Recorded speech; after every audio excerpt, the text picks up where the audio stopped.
Well, thank you everyone for joining us. We still have a few people trickling in, but we're going to go ahead and get started. We've got an exciting presentation for you this morning. I think mass deployment of geothermal heat pumps is something that excites all of us, and we've got a report that talks about the impact on the grid. Very excited to hear about it. Before we get started and I introduce our speakers, I got a few slides to run through. First, a few tidbits. Hopefully everyone feels excited and inspired after watching today's presentation. If you're so inspired that you come up with a presentation of your own that you'd like to give during one of these webinars, there is a link on ICSPA's website for you to register and submit an abstract. So go ahead, check it out. Encourage everybody to participate who can. We are also very excited to announce that we have our next annual conference scheduled. It's going to take place in March of 2025 in Champaign, Illinois. So you may have noticed that we moved it from being a winter conference to a spring conference. You'll also notice that this conference is going to be separate from Groundwater Week with NGWA. So we're partnering with GAOI for this one. Very excited. We got quite a bit of time left to plan for it, but be sure to check into the website for details on that. Soon we'll be allowing registrations, looking for sponsors, speakers, the whole thing. So it's going to be a great show. ICSPA is also hosting a research conference in Polytechnique, Montreal, Canada. That's going to take place at the end of May.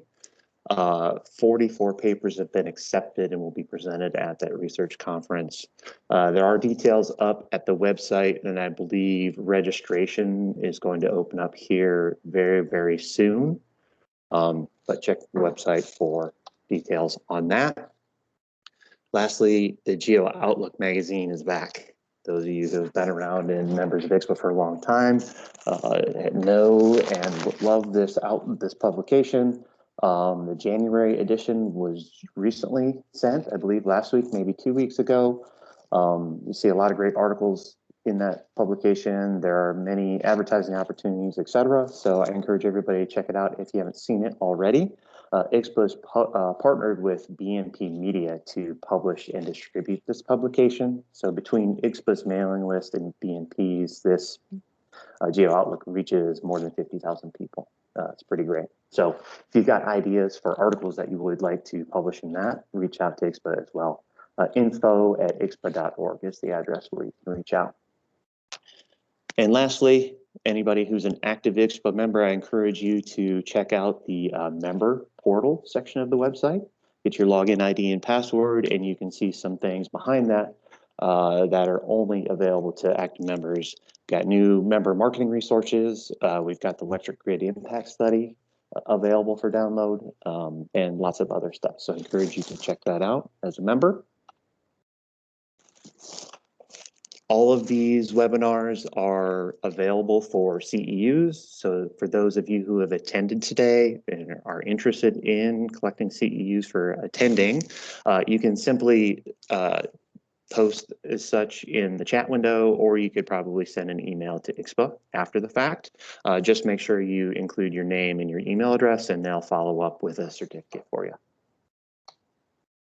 And not only can you get CEUs for attending live webinars, now you have the option of watching anything that's been recorded in the past. ICSPA's got a full library of everything that's been given on their YouTube page. You watch the video. Each video is going to have its unique webinar code. When you email ICSPA and asking for credit for the CEUs, you have to include that code in order to get the certificate. So, okay. Just a couple housekeeping things. First off, we encourage lots of questions. This can be a great presentation. When something comes up, just type it up in the chat. We'll likely hold questions until the end. Make sure we give time to get through the presentation, but please post any questions as you have them. If we don't get through all of them during our 1 hour time slot today, we'll be sure to follow up and answer them through email. So. And then just generally speaking, please keep yourself on mute. Got a lot of folks who have joined us. Don't need the background noise while we're going through the slides. And lastly, I have to read the potential conflict of interest and disclaimer. Upcoming presentation represents the opinion of the presenter and does not represent any official position, opinion, or endorsement of any products or services by ICSPA or its members. ICSPA town halls and Dig Deeper webinars are for member updates and education on the latest information in the geothermal heat pump industry and are not meant to endorse one technology, brand over another. It is the presenter's responsibility to disclose any conflict of interest or position that may arise in the content of the webinar. Okay, enough of that. Let's get to our speakers. I'm going to go ahead and pull down my screen. Sean, do you want to go ahead and take over? And while you're doing that, I'll go ahead and read off your intros.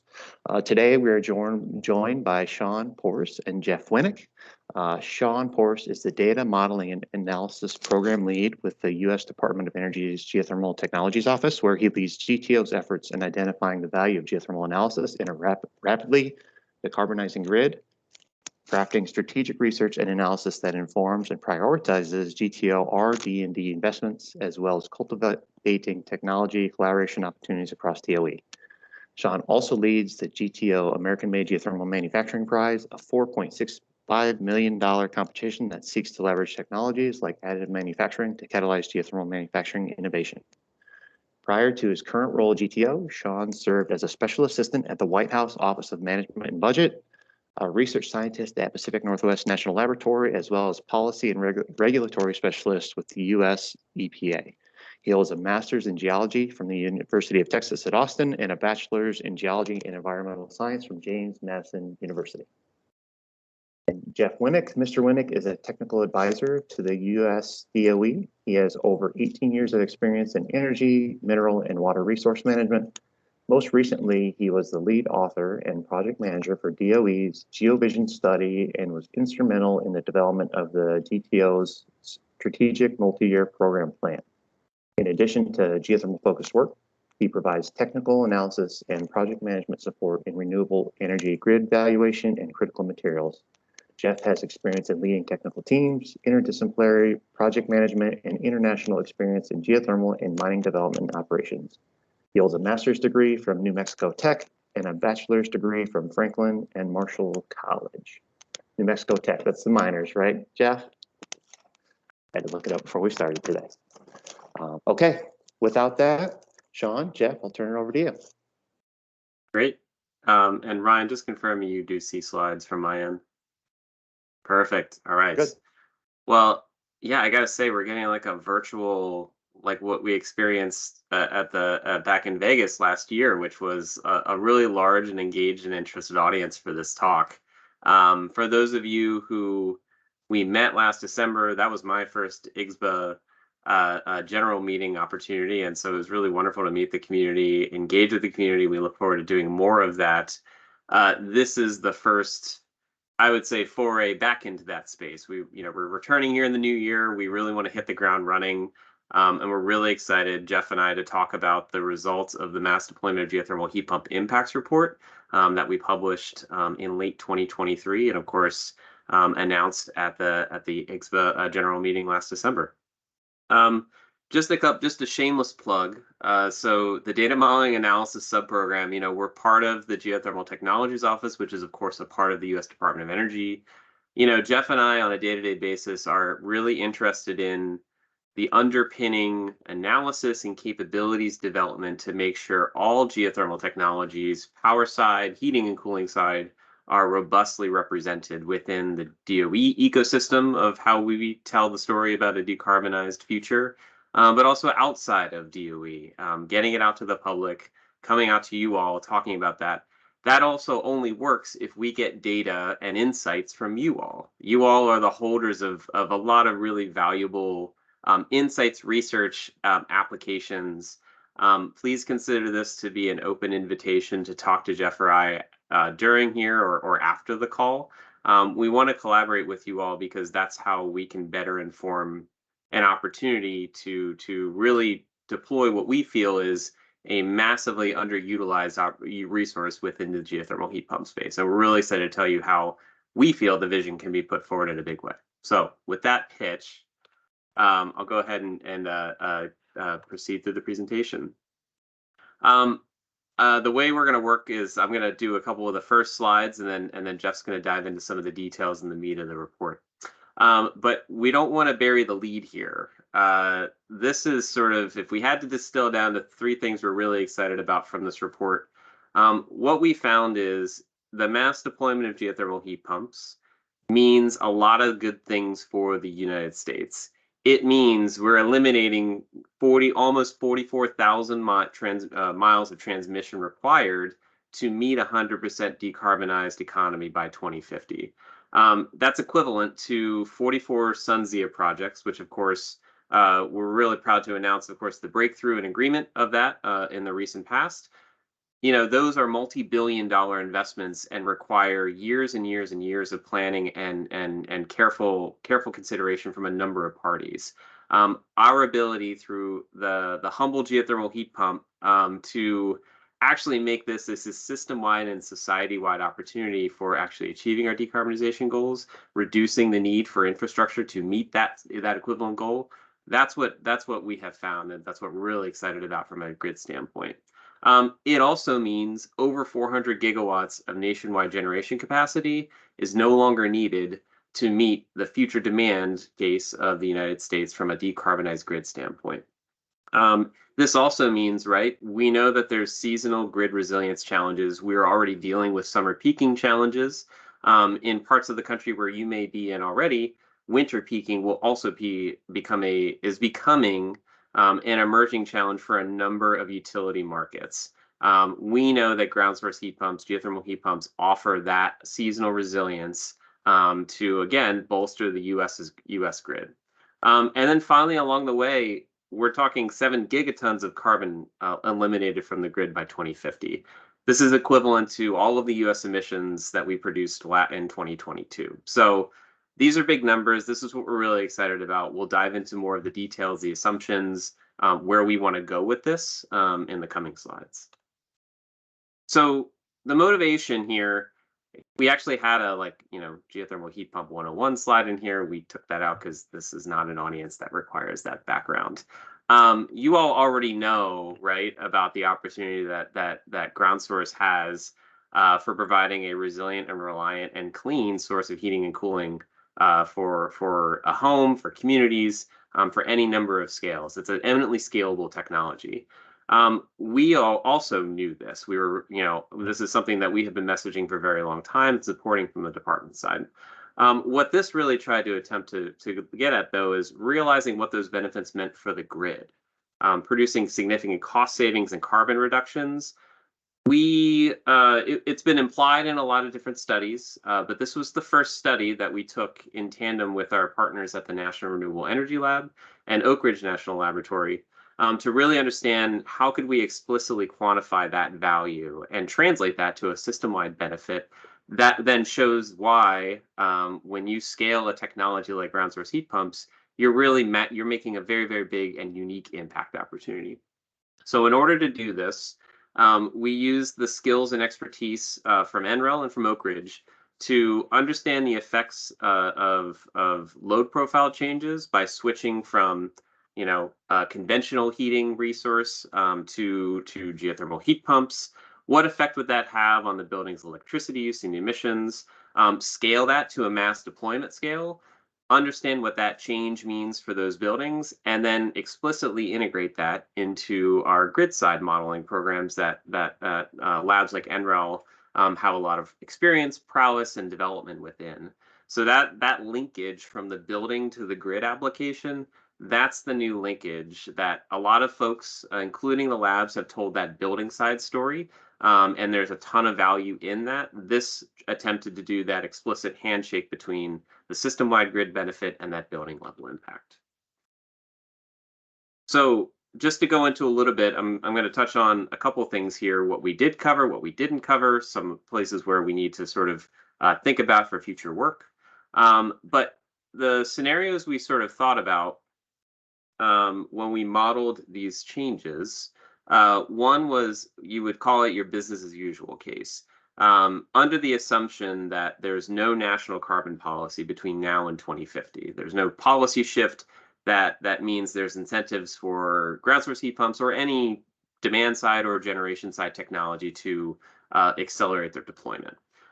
We also modeled a scenario, for example, that assumed a 95% grid emissions reduction by 2035 and 100% grid emissions reduced by 2050. Those are largely in line with the current administration's goals with respect to grid side and economy-wide decarbonization. We also then layered on a third scenario that looked at not only the grid, but then from the economy-wide part electrification side, for example, switching from air source to a ground source heat pump solution. What would that mean from a load profile standpoint, as well as other opportunities? So for each of these three scenarios, we modeled that scenario with and without geothermal heat pumps on a mass deployment scale. It's important to note what we mean here by mass deployment. We're saying it's not 100% of every building between now and 2050 was being considered. It's 100% of eligible geothermal heat pump retrofits, as well as new residential between 2050. That's equivalent to about 70% of the total square footage in the United States for the built environment, residential and commercial between now and 2050.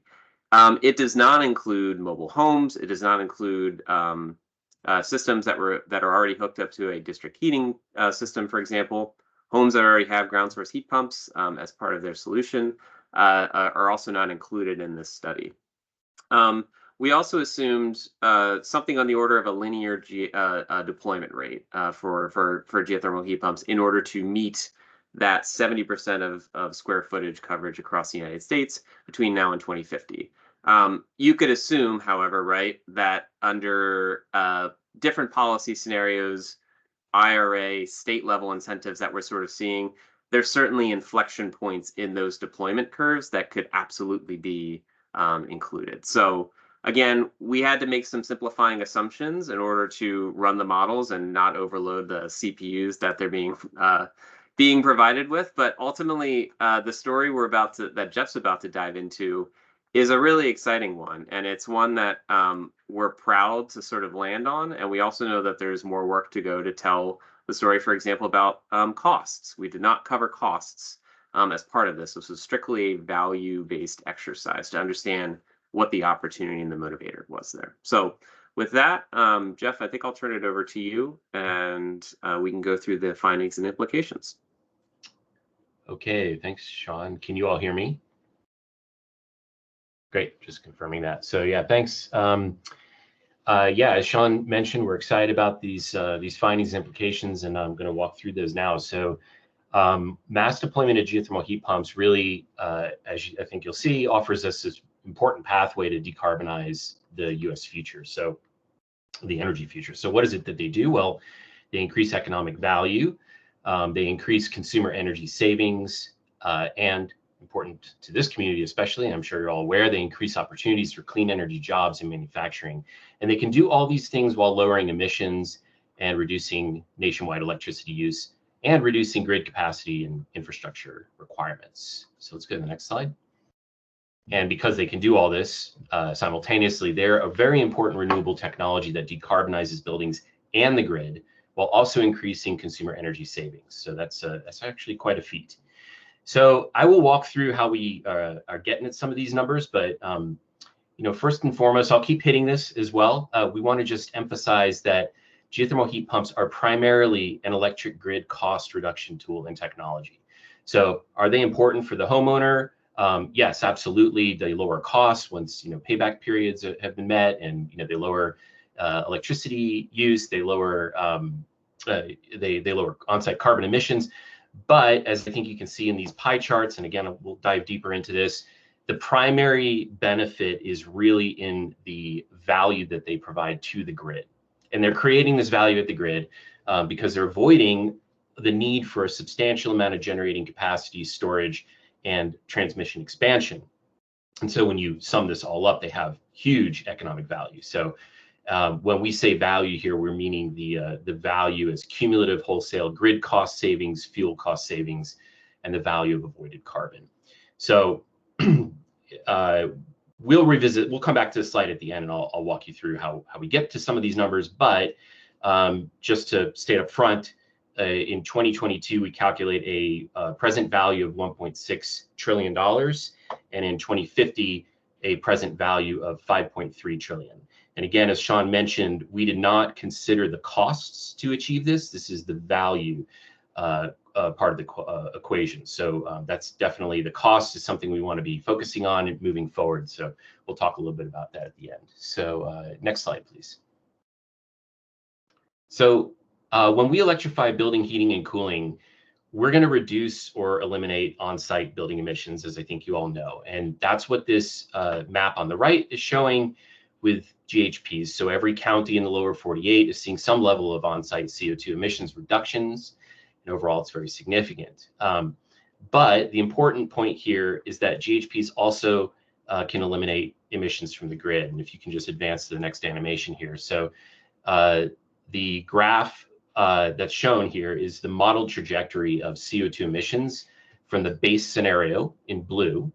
So again, that's without any carbon policy, the carbon reduction policy, and the decarb scenario, which is showing in orange. It's showing the grid emissions going to zero per policy by 2050. So if we're only looking at the grid emissions reductions, we don't have any way to capture what's effectively a system or net level emissions reduction benefit. That's, there's no way to capture what's in terms of avoided emissions, what's happening at the buildings. So these graphs are just, the grid emissions here. And the reason we're focusing on the base and the decarb scenarios is because, unlike our electrification future study scenario, these two don't have a building emissions reduction objective. So taking this base scenario first, this long dashed line shows the effect of having geothermal heat pumps, which results in a 22% emission reduction by 2050. But again, this isn't telling the whole story, because we're not counting for the emissions that are avoided at the building level. So one way to approach this or think about this is to use a mechanism similar to how renewable energy credits, or RECs, are utilized.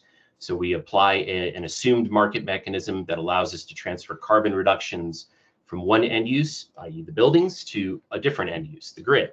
And so taking that approach, if you look at the next animation here, we're basically adding those avoided emissions at the building to the grid, and we get a more honest, holistic look at the total system impact, which is a 52% emissions reduction by 2050. So in cumulative terms, looking at this table on the bottom, there's 7 gigatons of carbon being avoided in the base scenario. 4 of those comes from the buildings, from all the avoided fuel combustion, and 3 gigatons are eliminated out of the grid.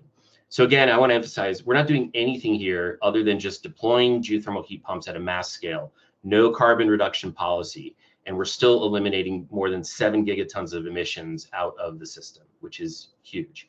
So moving to the next animation here, if we can consider the decarbonized grid scenario, the behavior is a little bit different. So here, geothermal heat pump adoption is not really affecting the grid emissions on the power system side, because per policy, the grid itself is decarbonizing so quickly. So going to 95%, 100% by 2030, by 2050. The geothermal heat pump deployment rates that we used in the study, at least, they're just not fast enough to really impact the grid emissions. We do hypothesize that if we use something more aggressive, we would probably see that effect, but at least for what we considered in this round of analysis, we don't really see that impact. And that's why, it's hard to see in this slide, but there's the solid dashed line and the long dashed line. They actually overlap one another, the same line, they're coincident. But if we take a similar approach to what we did for the base scenario, and we take the building emissions reductions, we add them as a decarbonization credit to the system, we find combined emissions reductions are effectively decarbonizing the whole system by 2035. And then for years out into the future, we're seeing what is a carbon negative system. So next slide. So let's go into electricity use and how GHPs are reducing that. So when we think about electrifying building heating and cooling, we're assuming electricity consumption is going to increase. We certainly thought that would be the case with mass GHP deployment, and that does happen. But when we look at the overall results in aggregate across the country, what we find is annual electricity use actually goes down when we electrify with building heating and cooling through a GHP. And I also want to emphasize the other piece of the component here is that we're assuming envelope improvements on the building, so weatherization improvements. So this is industry best practice, and I would say it's about 50-50 in terms of the impact. The GHPs are delivering about 50% of the impact. The weatherization of the buildings is the other half. But in aggregate, what we find is that even though in the wintertime electricity consumption actually goes up a little bit because we're electrifying with GHPs, so we do see a slight increase in electricity consumption.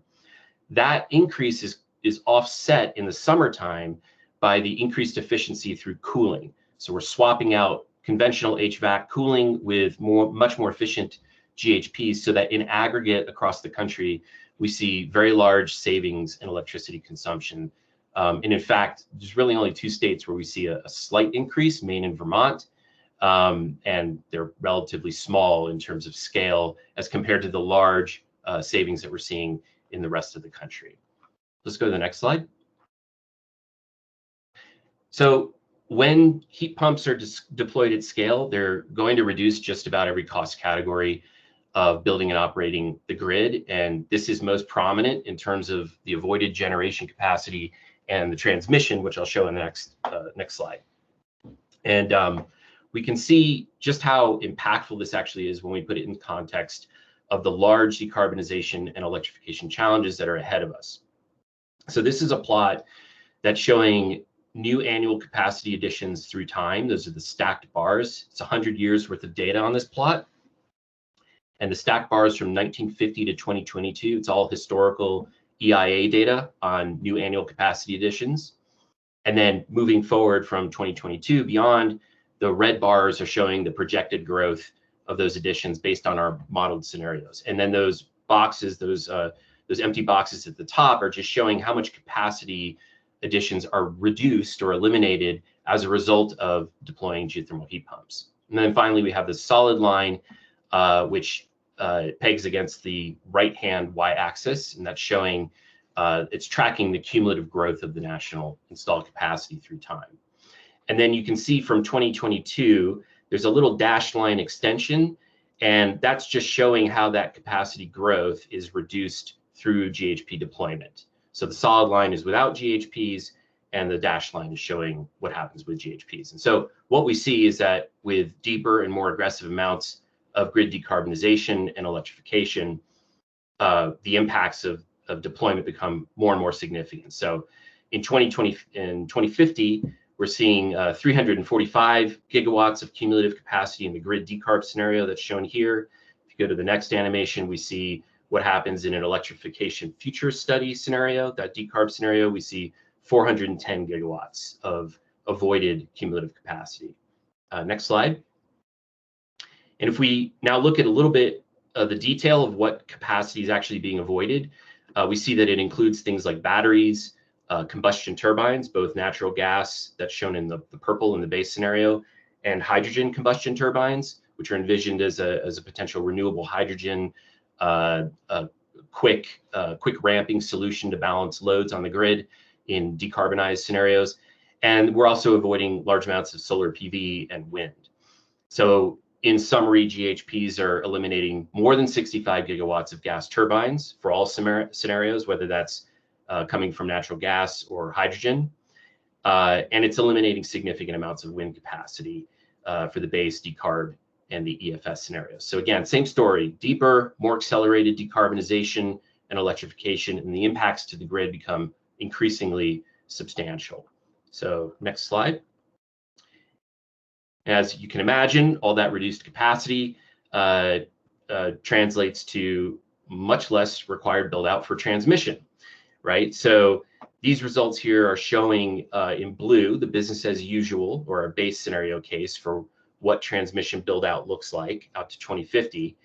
And we see that if we decarbonize the grid without GHPs, we go to that solid orange line, versus with GHPs, where we reduce that required transmission build out by 40%. And this equates to roughly 24,500 miles of avoided transmission lines. If you go to the next animation, just illustrating that this is enough to cross the lower 48 8 times. And if you go to the next animation, just to put this in more familiar terms, as Sean mentioned at the outset, we can compare this to our SunZia transmission project. This goes from southern Arizona to central New Mexico. It's a 550-mile, 3,000 megawatt line, which works out to about 1.5 terawatt miles. So if you crunch all the numbers, it's basically avoiding 25 SunZia projects. Now that's for the decarb scenario. The reductions are even more significant in our electrification futures study scenario. So next animation, we can see here that we get to a 42% reduction in the year 2050, but in cumulative terms, those impacts are nearly doubled. So going out to 43,000 miles of avoided transmission. So very, very exciting. Next slide. So all this stuff that we don't have to build translates to really substantial reductions in costs to operate the grid, the system. And what's shown on the right here is the change in the marginal system cost over time. Marginal system cost here is essentially the wholesale cost for electricity that wholesale buyers are paying to generators and grid operators. So if we compare in the year 2050, the marginal system cost to decarbonize the grid, that solid orange line, it's basically 1.7 times the cost of the base scenario. But if we were to deploy GHPs in mass, if you go to the next animation, you can see that we reduce that by 30%. We bring that down to $73 a megawatt hour. And we see similar, next animation, we see similar but smaller reduction behaviors in the system cost to achieve the EFS decarb scenario. So we're reducing it here by about 17% relative to the base. And I want to point out for this community especially, this finding is really important because we should all be thinking about these system cost reductions as a savings that's really an opportunity that could be available as incentives to reduce the cost to consumers to actually build the retrofits. Again, we've looked here at the value. We don't know yet what the costs will pan out to be, but this is at least one method by which that value could be translated and help support the construction of all this deployment. So let's go to the next slide. This is the final one. So just want to return again to those concepts I introduced earlier. Hopefully now you have a better appreciation for the fact that when we have this aggregate mass deployment, it's really primarily a grid cost reduction technology. The impacts are most strongly felt there. And a little bit better understanding about how it's creating this value, which is through reducing all that need for generating capacity and storage and all the transmission that doesn't have to be built to move electrons from where they're generated to where they have to serve the loads. So we can look at these pie charts a little more closely. So here we're focusing just on the decarbonized grid scenario. And on the left side, you're looking at the value of the grid infrastructure savings, the avoided fuel savings, and the value of avoided carbon. In the year 2022, we find that has an all-in value of about $1.6 trillion. That's at the start of the model in 2022. But the reason we're showing this larger pie chart in 2050 is because the whole reason we're here trying to decarbonize the system is because we have concerns for future generations and what's going to happen as far as climate change inducing emissions and how that's going to impact them. So what we're trying to do here is consider that future perspective. So what we've done is we're essentially in a spreadsheet, we've teleported ourselves into the future. We picked 2050 since it's the end of the model, and we're considering the value from that perspective. So here what we're looking at is the cumulative savings from 2022 to 2050. And then we're holding those savings fixed for the next 20 years out into the future. And then we're discounting that back to the year 2050 and summing it all up. And we find a 2050 value of $5.3 trillion, which is an enormous number, right? But of course, it's just the value. We don't know the costs. But one way to look at this is if we can achieve these levels of mass deployment of GHPs for a cost of less than $5.3 trillion, then this is an economically wise investment for the country. And so that's the final slide. And I'll just take a moment here to, sort of echo what Sean said at the outset, which is that as we move into this next phase where we're really trying to understand costs a little bit better, this is maybe a call to action for this community in particular. We'd really appreciate your help. We want to hear from you. And we need your assistance as we start to dive into that cost question to really understand, how do costs change with economy of scale as we start to head towards those levels of mass deployment. So I'll stop there and maybe open it up for questions. Thanks.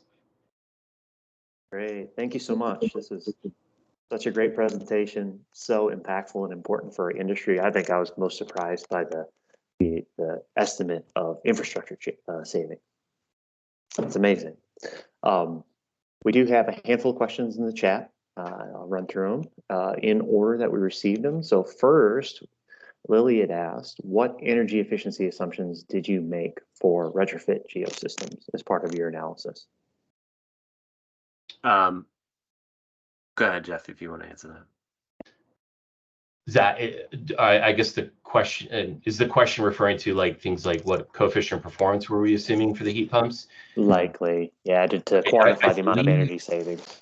Right. I believe we were assuming a COP of 4 for the GHPs, and as I can't remember if we mentioned this at the outset, but one of the things that we didn't consider in the analysis was the potential technology improvements to the heat pump units themselves, which we would certainly expect to occur when we start to hit those very large deployment levels. There should be improvements in the technology itself that comes with that. So hopefully that answers that question. The other thing to add is we did also assume building envelope improvements, knowing that it's a best practice in this with this industry. It was also assumed as part of that benefit, as well as would need to be calculated as part of the eventual cost when we get to that part. Great, thank you.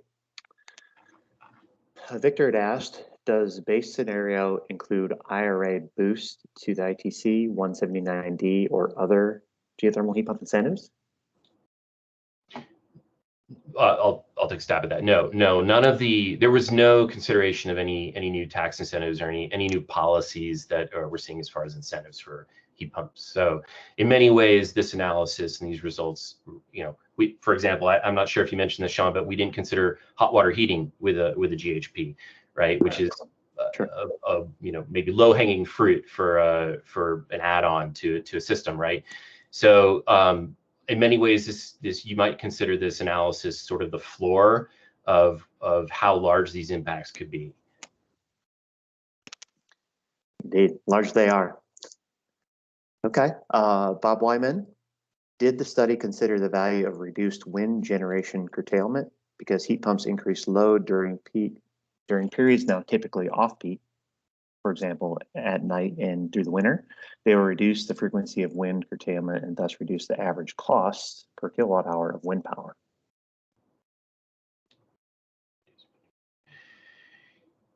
That specific, I'll take a stab at this. I don't know if we looked at that specific question. I do think that the capacity expansion modeling results, that those savings are rolled into the system level cost reductions, but we would have to do a little bit more digging into that specific question. And I'm not sure if some of our national lab friends are on the phone. I did mention to them this webinar.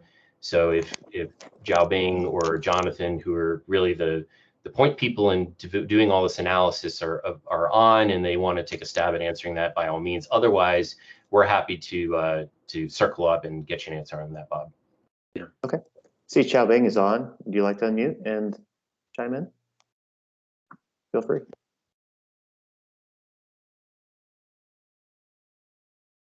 No, that's okay. I think I unmuted him. It's okay. I'm here. To answer Bob's question regarding the cost of procurement of wind power. I don't think we directly account for that. We just account for the reduction of the needed capacity and generation from the wind power or solar power or any other conventional power generation as a result of this reduced demand for electricity. Yeah, for the details of the grid modeling, we use the REIT model developed by NREL.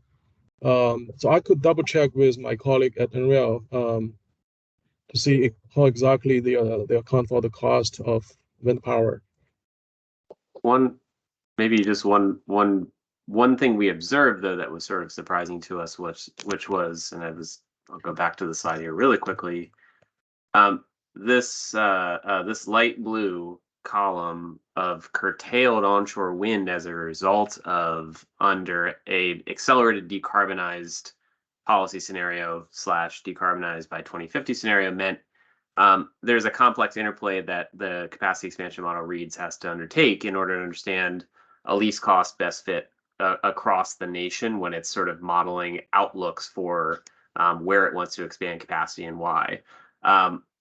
What we found curiously is that onshore wind is ripe for the picking, I think, from a cost basis in these future policy scenarios, knowing that there's going to be a need for example, clean firm, other aspects of the firming capacity basis that we need to reach a decarbonized future. That interplay with reads, it makes those selections in a sort of complex interplay. So anyway, just noting that we observe this, and sometimes it's obvious to us. Other times it's an interesting behavior of the model and how it's selecting what it selects. Yeah, and the only other thing I would add to that too is don't want to mislead people here in the sense that there is still a tremendous amount of variable renewable generation that will have to be built for these high electrification features scenarios. Like, for example, this EFS scenario, we're still going to have to build on the order of 570 gigawatts of onshore wind. But what GHPs are doing is just helping alleviate the need for, we don't need quite as much. We're eliminating essentially 300 gigawatts. We don't have to build a total of 800. Instead, we can get away with 500 to meet that objective. That's great. Thank you. I'm going to jump to a question that I was thinking about asking as well. Can you elaborate on the two states that did not show cost savings with Geo? Vermont and Maine. Yeah, Sean, if you want to go back to, I think it's the electricity. Yeah. So essentially, all those, I'll take a stab at this, and then, Jiaobing, please jump in and fill in any gaps I missed. But, especially the New England states where we're displacing a lot of heating oil. So in the wintertime, the electricity loads are going to increase. So that is part of the reason why, and they're particularly cold states.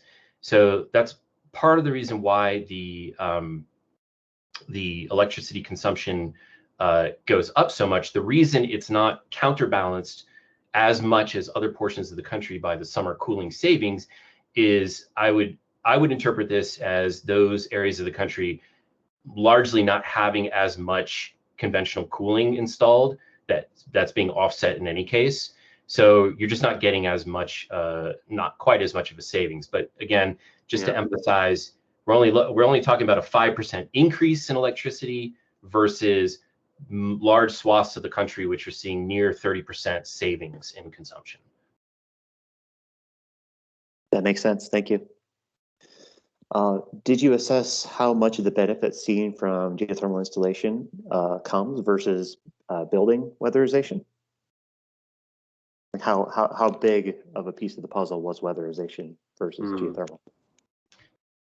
So again, I might defer to Jiaobing on that, but I think, on average, it was something on the order of, 40 to 60% of the benefit was from GHPs, I think, and the remainder was from the envelope improvements. But I don't believe we looked at this in great detail on a regional basis, which I'm sure there would be variations.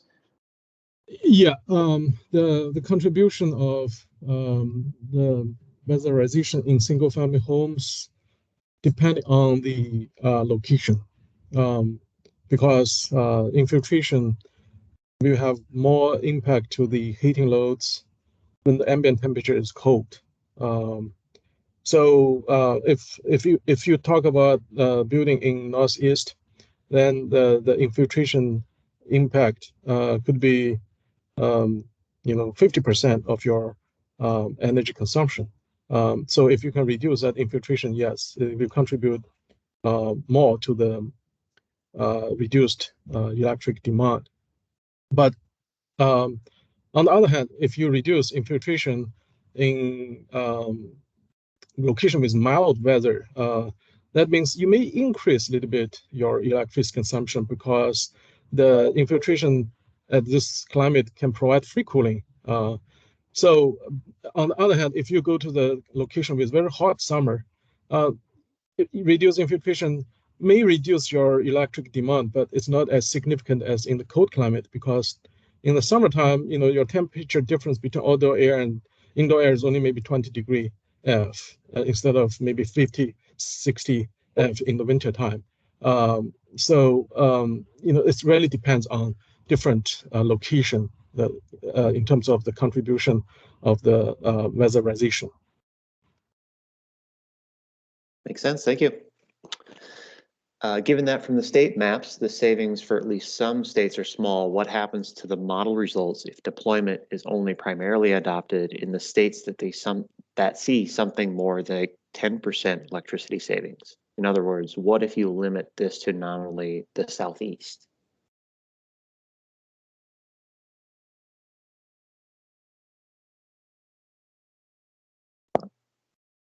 Might be a hard question to answer. Yeah, so just restating, just to make sure, the idea, of course, being looking for your areas of most benefit, focusing on deployment in those areas and see what the model results would be. That's right. Yeah. Well, I'm not sure that. Yeah, I'm not sure. The challenge here, I think, and just to put it again back in Reed's terms, is it's a national scale model. So the idea of sort of cordoning off portions of it and explicitly ignoring other portions, that's not necessarily the optimal use of Reed's as a national scale capacity expansion model. I will emphasize, though, and I'll turn it over to Jeff and Jiabing for more context or further clarity, but the regional scale is actually someplace where we want to take this next. Understanding that there's a lot of regionality in both costs and installation efficiencies and optimization approaches. We know that we need to continue telling the national scale story, but we also need to go local, regional, as well as other places. So that's where that type of result may in the future come. Okay. Yeah. Thank you. Jack Deanna, it appears that this initiative is tailor-made for the utility market. Can this study be used to have regulators buy into this? We sure hope so. And we stand ready to work with utilities and regulators. That's actually something we very much want to do, and I think we would really appreciate the assistance from the ICSPA community in that regard as well. So yes, we definitely want to roll this out, get the messaging out, get them to recognize the value, because that's the only way this is going to get built, in my opinion anyway. Sean, I don't know if you have anything to add. No, just another call to action. I mean, this is an area that we are traditionally an applied research organization. The foray into stakeholder engagement is not new for us, but in this space with utilities, the industry, as well as other things on the low temp side, we, folks like Arlene in our office, of course, have a long and storied history of working with you all and working with the community. We have a lot of great knowledge and experience there. We just want to kind of use that and snowball that and move forward with that. So that's definitely what Jeff and I are interested from the analysis side to help pursue. Yeah, so got a great question. I think it makes sense for the time. What kind of information and field data are you looking for from the ICSPA community to improve and refine future modeling and analysis efforts to quantify geothermal heat pump benefits? How can we help?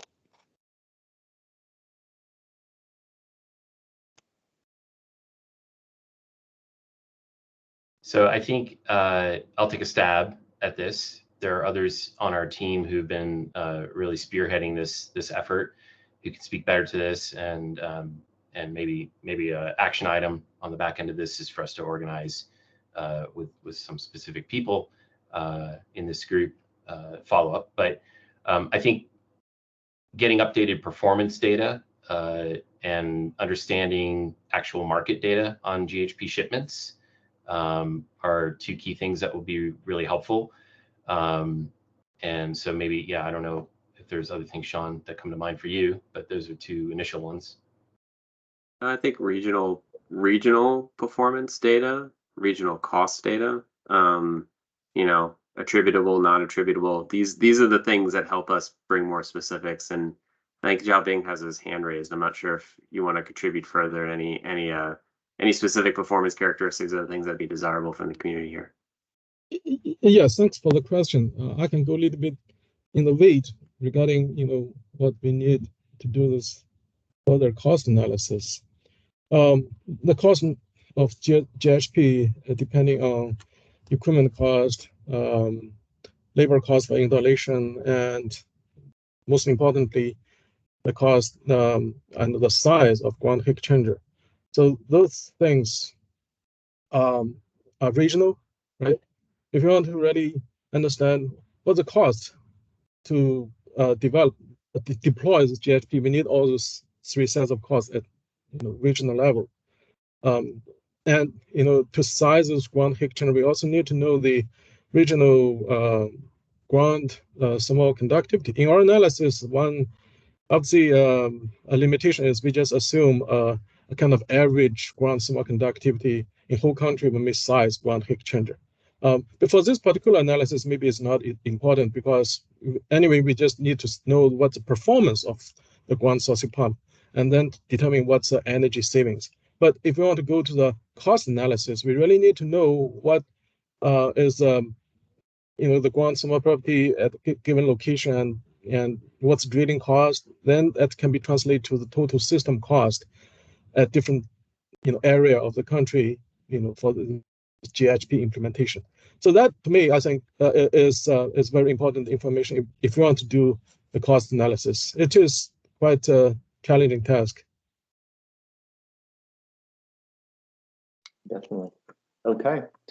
We're running up on time. I got a few more questions. That's all right. Will this drive SBIR or American-made topics?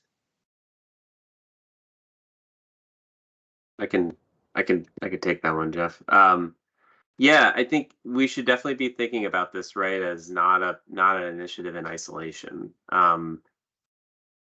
Jeff already alluded to, right? Like we have a really big goal in mind of reaching out and working with the utility community, the regulators, to understand how this type of information helps their process to understand the value of geothermal heat pumps in their region and their jurisdiction. The deployment side, putting pipe in the ground, putting things in the ground. Alexis McKittrick and our colleagues over in the low temperature side of our program are laser focused on that aspect of it. So yes, basically we work very closely with our deployment focused partners to understand how this analysis basically tees up things like SBIR, tees up things like the American-made challenges to help further the community. So yeah, absolutely be on the lookout and stay informed of what G2 activities are coming. So we're doing a lot. It's great. Okay, thank you. I think one last question, and then we'll probably close. We have a handful in the chat that are still left, but probably best handled via email. I'll let you guys off the hook. Jack Deanna wants to know, will these slides be made available to ICSPA members? I think we can do that, Sean. I don't see any reason why not. This is all same information that's in the report effectively. Yes, yeah, we'll work with Ryan and the crew here in ICSPA to make sure that happens. Okay, great. Yeah, we've got a handful of just questions about how some of the attendees can reach out and ask questions directly. We've got a handful of questions still in the chat. Angela will go ahead and share email information with the group, and people can feel free to reach out as they need to. Correct? Yep, sounds good. Okay. Well, thank you guys. Great presentation. So Thank you. exciting to see this being quantified and just talked about openly. It's so important to our industry. So appreciate the time, everyone. Hope you enjoy the rest of your day. Thanks, Ryan. Take care. Thanks, everybody. Thank you.